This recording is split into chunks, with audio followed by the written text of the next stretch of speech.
tava katamritam tapta jivanam kavipiriditam kalmashapaham Shravanamangalam Shrimadatatam Bhuvanurnantiye Burita Janaha.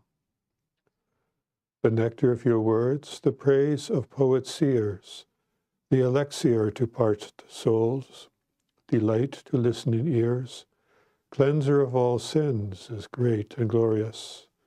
They who spread it far and wide on earth are most generous.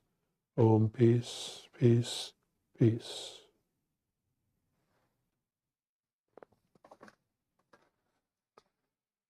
Good evening, friends. We will continue with our study and reading for the Gospel of Sri Ramakrishna. Those that are following along, we are on page 182. And it's February 25th, 1883. After his noon meal, the master conversed with the devotees. Ram, Kedar, Nitya Gopal, M, and others had arrived from Calcutta. Rakal, Harish, Latu, and Hazra were living with the master. Mr. Chaudhary, who had 3 or 4 university degrees and was a government officer, was also present. He had recently lost his wife and had visited the master several times for peace of mind. Master to Ram and the other devotees. Devotees like Rakal, Narendra, and Bhavanath may be called Nitya Sita. Their spiritual consciousness has been awake since their very birth. They assume human bodies only to impart spiritual illumination to others. So the term used here, Nitya Siddha, but Swami Ramakrishna has said that they may be called Nitya Siddha. So Nitya Siddha means one or those that are eternally perfect. They have already experienced God in a previous life, and in this life, their only goal is to serve God as instruments. So they come along with a divine incarnation to help spread the message that the incarnation wishes to teach. In this case, Swami Krishna is teaching harmony of all faiths. He's teaching how the scriptures of ancient can be made into applicable to modern times. So he's lived the different religious faiths in his own life, and now he is going to impart his experiences to humanity. So he has referred to them as Nitya Siddha. The funny thing is that both Rakal and Rakal is in the room also. Now his attitude towards Swami Krishna was like that of a child. And he always felt embarrassed when Swami Krishna would start praising him in such terms. And I believe that's the case for any of the other direct disciples. If Swami Krishna says, "Oh, you are Nitya Siddha," they would feel quite embarrassed by that because they themselves don't feel that they are. So, but that is their humility protecting them. Now Swami Krishna continues, there is another class of devotees known as Kripa Sita. That is to say, those on whom the grace of God descends all of a sudden and who at once attain his vision and knowledge. Now, one of the characteristics of Kripa Sita, from the point of view of the observer, they seem to have attained this knowledge without any effort on their part. And sometimes I've heard the way many devotees speak, that they secretly hope they are in that category, that they don't have to put as much effort into their spiritual practices. And so it's almost like a case of put in the minimum work, get the maximum results. But we have to be reminded that in this case, that if one has been suddenly received such knowledge and inspiration and realizations, that they must have put the work in sometime, just as a child prodigy has put in previous life much practice in music, and in this life, suddenly it blossoms into, you wonder, where did all this come from? So also in the case of a Kripa Sita, they must have done a lot of spiritual practice in a spiritual life. And with minimal effort and encouragement, suddenly it becomes alive in this life. And Sri Ramakrishna also used the analogy of a dry matchstick. If you go camping and your matches get wet, you can't even get a flame out of it, no matter how much you strike it, no matter how many matches you go through. You may never get one to ignite. But a dry matchstick, almost just rub it against anything, it'll suddenly catch flame. So also in this case, just a moment of grace is all they need to suddenly help them realize the results of their past actions. In this case, all their spiritual practice. So he continues, some people may be likened to a room that has been dark 1,000 years, which, when a lamp is brought into it, becomes light immediately, not little by little. When we do our spiritual practices, we are hoping for little moments of inspiration, a little moment of light. But here in this case, it's like suddenly the whole room becomes light and you see everything. So this is just an example. But then he continues, those who lead a householder's life should practice spiritual discipline. They should pray eagerly to God in solitude. Now he starts talking directly to Mr. Chaudhary. God cannot be realized through scholarship. So knowing that Mr. Chaudhary has all these degrees and everything, he may want to study the scriptures, but Swami Nikhilananda is telling him, God cannot be realized through scholarship. Who indeed can understand the things of the Spirit through reason? We like to think that we are reasonable human beings, but we are a bundle of contradictions and emotions that all needs to be focused in some direction. For some, it's toward worldly pursuits. For some, it's spiritual pursuits. And for most people, it's something in between. But still, we are not really capable of living a life through reason. We are not machines. We don't follow logic and reason. We do so periodically, more so when it's to our advantage. But realistically, most of it is all messed up with contradiction and emotion. And so we have to, through our spiritual practices, start separating them out. So now Swami Nikhilananda says, yes, who indeed can understand the things of the Spirit through reason? If you are aware of the world all the time, you have minimal understanding of what goes on in the mind and nature of the spirit. So Swami Nikhilananda says, no, all should strive for devotion to the lotus feet of God. In other words, all that emotion or contradictions, eliminate the contradictions where possible, but that emotional energy directed toward love of God. If you direct it toward the love of the world, your life will be full of disappointment. So direct it toward the love of God. And let God decide how much He will expose you to the world, how He will console you, how much He will give you peace.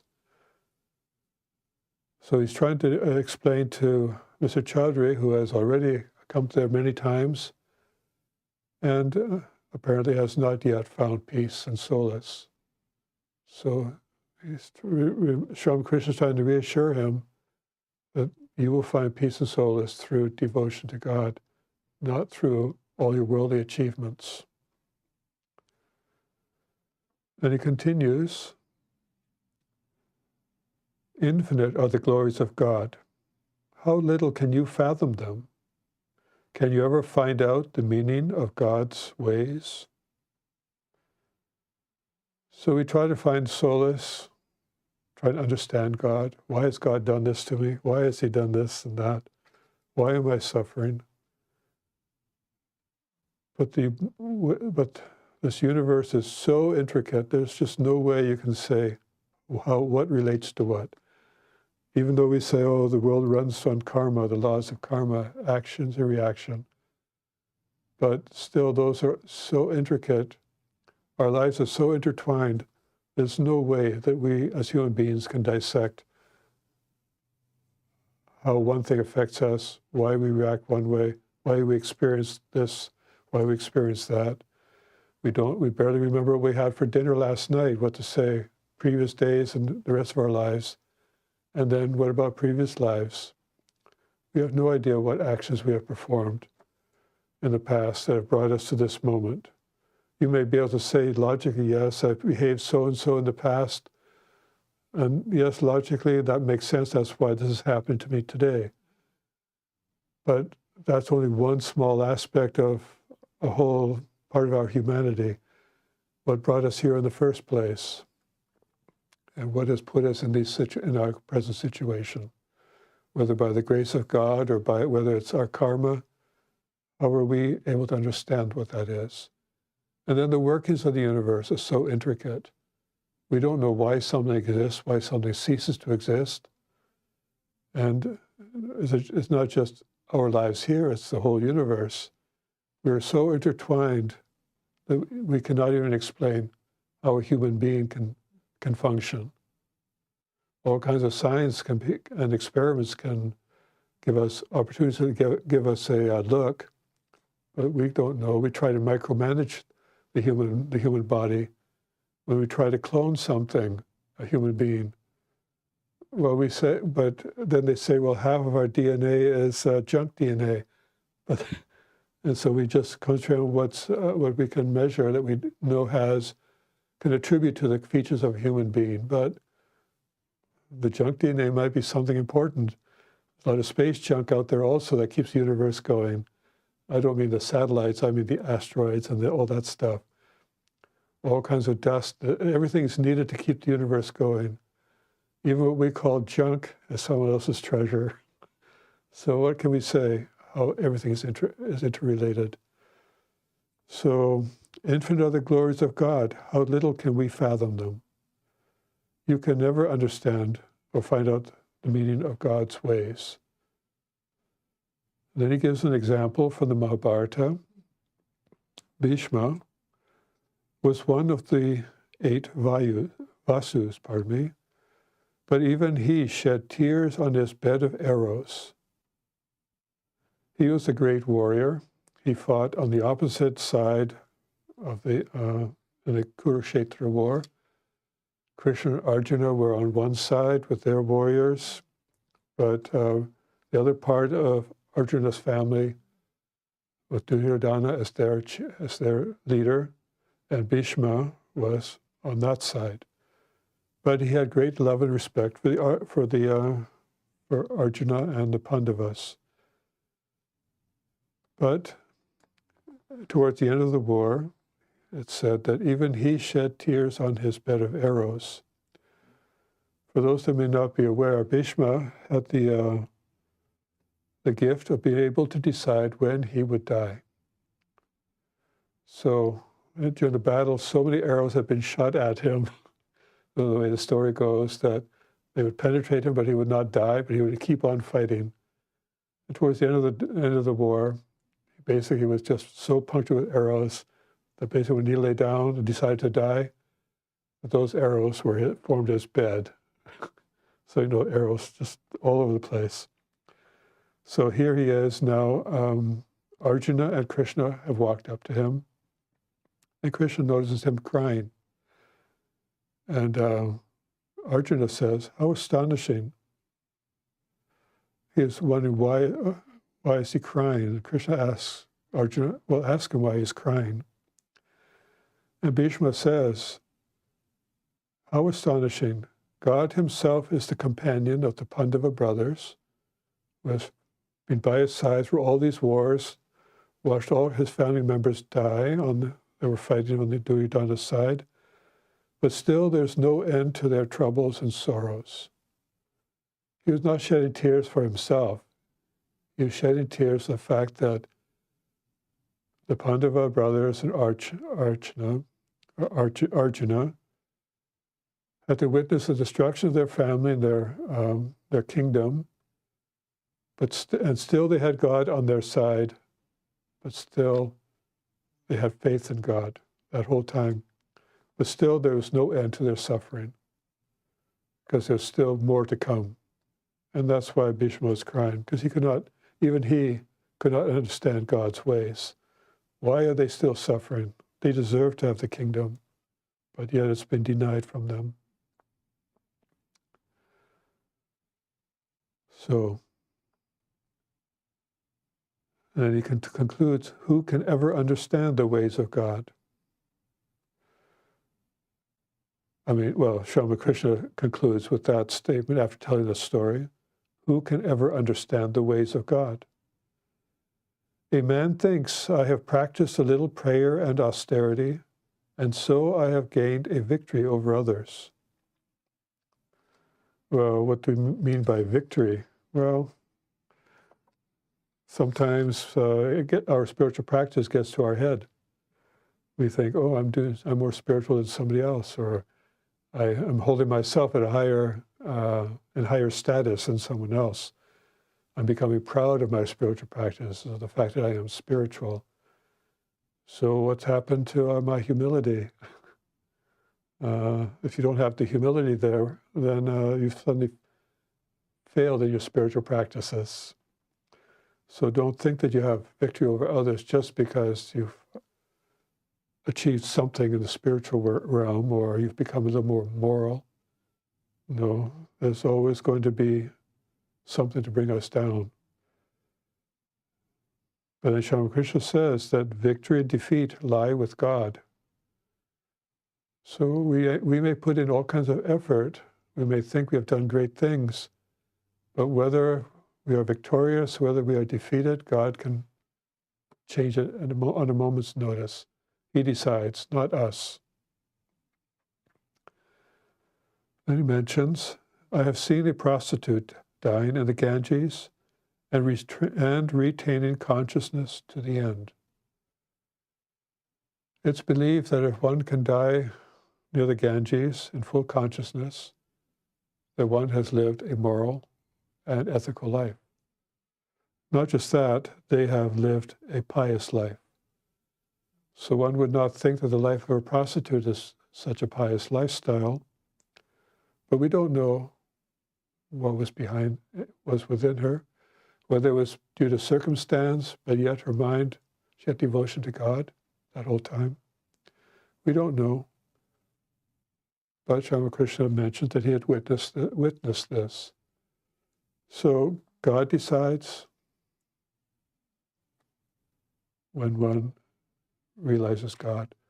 We may think we do so out of our self-effort, and we do up to a point, but the final decision is made by God, not us. So now Mr. Chaudhary asks a question. How can one see God? The Master says, not with these eyes. God gives one divine eyes, and only then can one behold him. God gave Arjuna divine eyes so that he might see his, or Krishna's, universal form. Sometimes Swami Krishna calls these love eyes. When one has sincere love of God, one can only see God everywhere. So this idea of divine eyes, this is in reference to chapter 11 in the Bhagavad Gita, where Sri Krishna reveals to Arjuna his universal form. And I thought you might be curious what that is, because I'm going to read a section of that out of the Bhagavad Gita, because in this, because not everyone is going to be able to understand this universal form of God. We may say, oh, I really want to experience the universal form of God, but we don't have the capacity to really appreciate what it is. And even though Krishna gave Arjuna, quote, the divine eyes to experience that universal form, you'll see that even Arjuna cannot withstand it, what to speak of us. But Arjuna has asked now Krishna to reveal to him the universal form. And then he says, and then Krishna says, so saying, actually it's the narrator of the Bhagavad Gita, so saying, Hari, the master of all spiritual powers, now revealed to Arjuna his transcendent form as the Lord of the universe. Having countless faces and eyes, exhibiting countless features, provoking wonder, bedecked with countless celestial ornaments, equipped with countless divine weapons, held aloft. Now there's a whole section of a whole bunch of descriptions about this divine form. But then, seeing this form unseen before, Arjuna is now saying to Krishna, seeing this form unseen before by anyone else, I am overjoyed, but my mind is also perturbed with fear. Reveal to me that other familiar form of thine, and be gracious unto me, O thou God of all gods, and indwelling spirit of the worlds. And then Krishna says, this form of mind which you have seen is extremely difficult to behold. Even devas themselves are ever eager to see it. Neither by Vedic study, nor by austerities, nor by charities, nor by sacrifices, could one behold me in the way you have done. But, O Arjuna, thou great warrior, through unswerving devotion, this form of mine may be known in truth and in reality, may be experienced and entered into. Whoever works for me, looking upon me as the goal, whoever is my devotee, free from attachments and from antagonism,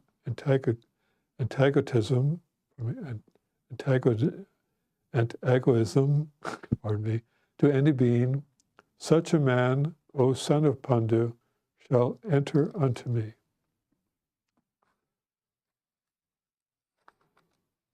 So although we may have the desire to experience God in that form, one will get all of that if one has devotion to God. Doesn't matter how much you have studied, how unselfish you are, how selfless.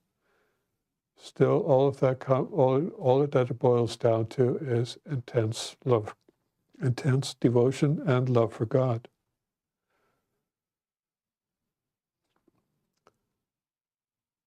And now the Master is continuing to speak to Mr. Chaudhary.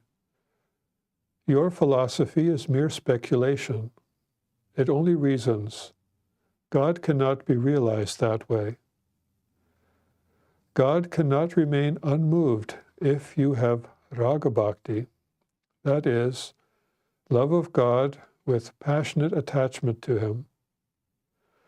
Do you know how fond God is of His devotees' love?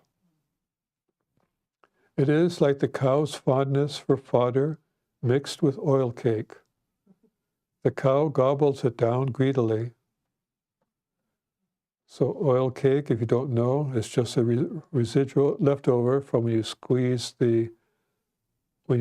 oil out of mustard seeds, sesame seeds, peanuts, whatever, anything like that. You squeeze all the oil out. That mixture that's left behind is fed to the cows, and the cows relish it. So they'll not eat anything else, but they'll go to that if it's available. And the cow gobbles it down greedily. Raga Bhakti is pure love of God, a love that seeks God alone and not any worldly end. Prahlada had it. Suppose you go to a worldly man every day, but you seek no favor of him. You simply love to see him. If he wants to show you favor, you say, "No, sir, I don't need anything.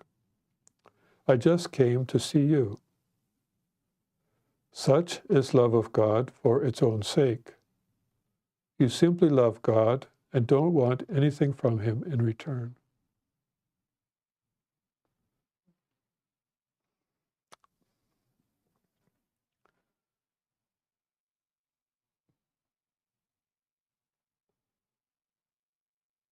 We always think that the highest form of love is such love, but very hard to accomplish. Because the moment we see someone, we say, "Oh, what do we get?" Even if it's just love in return, not anything physical or acknowledgement. But if we just go to someone and just to be in their presence, because even Ramakrishna asked, like Swami Vivekananda or Narendra would argue a lot with Ramakrishna at times, to the point where it seemed that out of frustration, Ramakrishna asks Narendra, "Why do you come here?"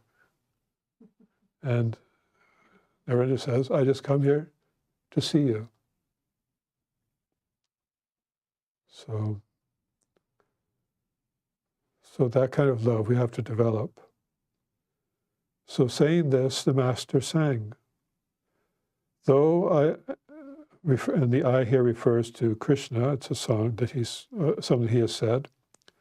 Though I am loath to grant salvation, I hesitate, although I am never loath to grant salvation, I hesitate indeed to grant pure love. Whoever wins pure love surpasses all. He is adored by men. He triumphs over the three worlds. So the Master continues. The gist of the whole thing is that one must develop passionate yearning for God and practice discrimination and renunciation.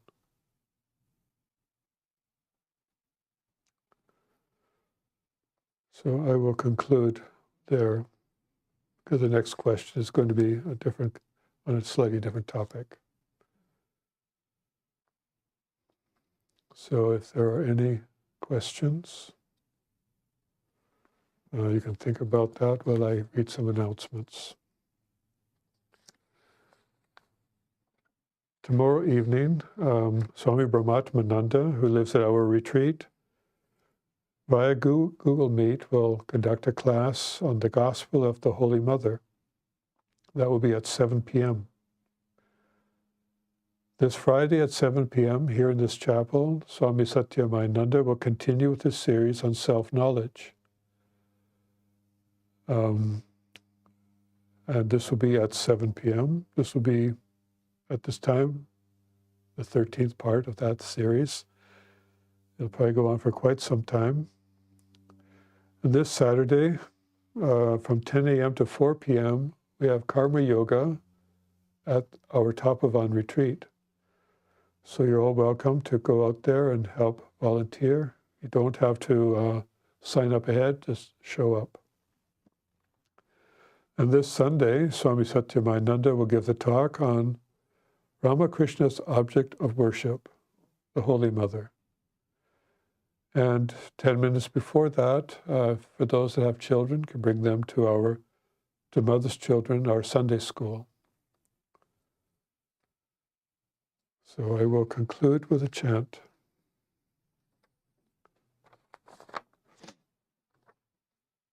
Niranjanam nityamanantarupam bhaktanukampa dritavigraham vai Ishavataram paramisametyam tvam Ramakrishnam shirasa namamaha.